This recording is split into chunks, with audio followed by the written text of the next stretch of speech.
இன்று உயிரோடு விடுவது கிடையாது. நீங்க உம்மால பார்க்கவும் முடியாது, உன் அண்ணன் தம்பி கூட பார்க்க முடியாது. எங்க போனாலும் காமாட்சி கூப்பிடு, காமாட்சி கூப்பிடு.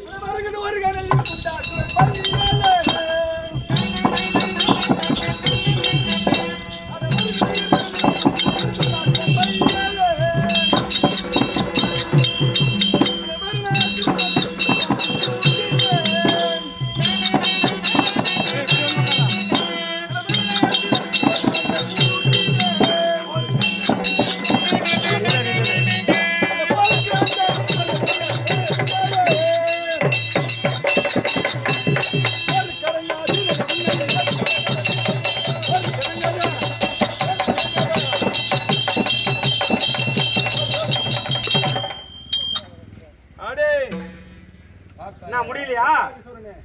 யாரால முடியுது தெரியுது. வாடா முச்சரவங்க கதை இன்னைக்கு ஏதோ 2 பேரும் அண்ணன் தம்பில ஒருத்தன் காரியா போறான் நம்மளுக்கு. வா பாத்துக்கலாம். பாத்துக்கலாம் வா. சோளமாட துணுக்கு மோள மாட்டேங்க. மின்ன சாவாடி வாங்க. ராத்தி இன்னும் ஒரு 2 நிமிஷம் ஊருக்கு போணும். இதோ முடிஞ்சு போச்சு. முச்சலாம் கதை.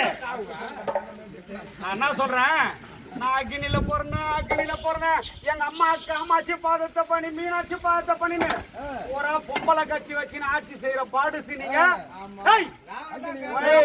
நான் ஜெயிச்சிரும் நினைப்பேன் உங்களுக்கு. நீ அக்னியில பிறந்தவனா? அக்னி பரம்பரையே எங்க காலடியில கிடக்குதா? எந்த பரம்பரை காலம் இருந்தாலும் நீ அம்மா கும்பிட்டு தான் கொஞ்சம் ஆட்ட அடிக்கிறா. அக்னி ஆட்சியில மேடித்தே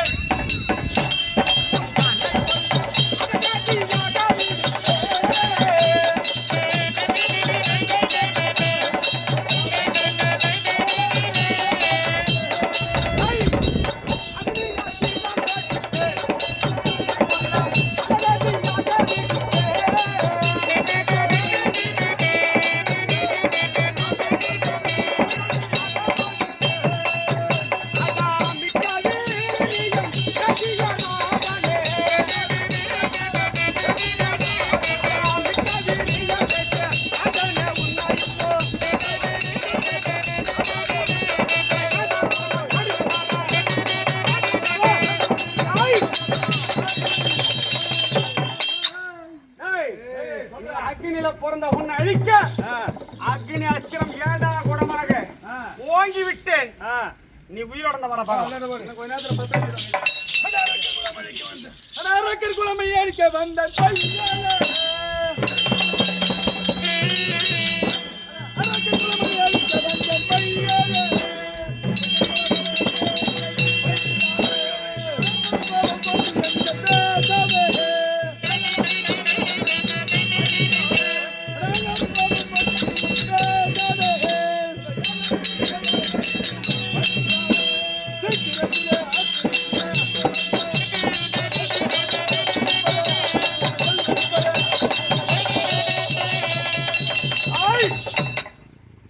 என்ன வார்த்தை சொன்னேன்? உன்னுடைய உயிர் போவது நிச்சயம். உயிர் மேல ஆசை இருந்தால் உடனே உங்க அண்ணன் ஓடிடு. நானா பார்க்கலாம். பாடா பார்க்கலாம். அரக்கர் குலமணிக்கு ஆகுமோ ஒருவராரே. 30 எரித்த ஈசனை கண்டே மாணவர்கள் பக்கத்திலே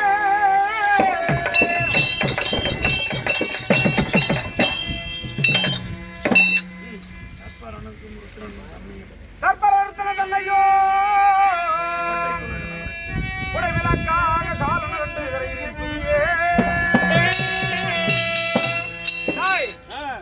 உன்னை படைத்த பிரம்மனும் சரி, உன்னை ஆளாக்கின ஈஸ்வரனும் சரி, படியளக்கக்கூடிய அத்தனை பேரும், பாதுகாக்கக்கூடிய முப்பெரும் தேவியரும் மூர்த்திகளும் எங்க வீட்டுல வேலை செய்யறாண்டா. நீ யாரா பாடுச்ச? உங்களை அரக்கர்களை எப்படி வென்றார்களோ இந்த சரித்திரத்தை மாற்றி அரக்கரை அழித்தது போல நான் உங்களை அழிப்பேன். தினமும் ஆம்பளையா இருந்தா வா, இல்ல ஓடி போறான். வாகன வரத வைத்த வச்சு வாடா பாத்துக்கலாம்.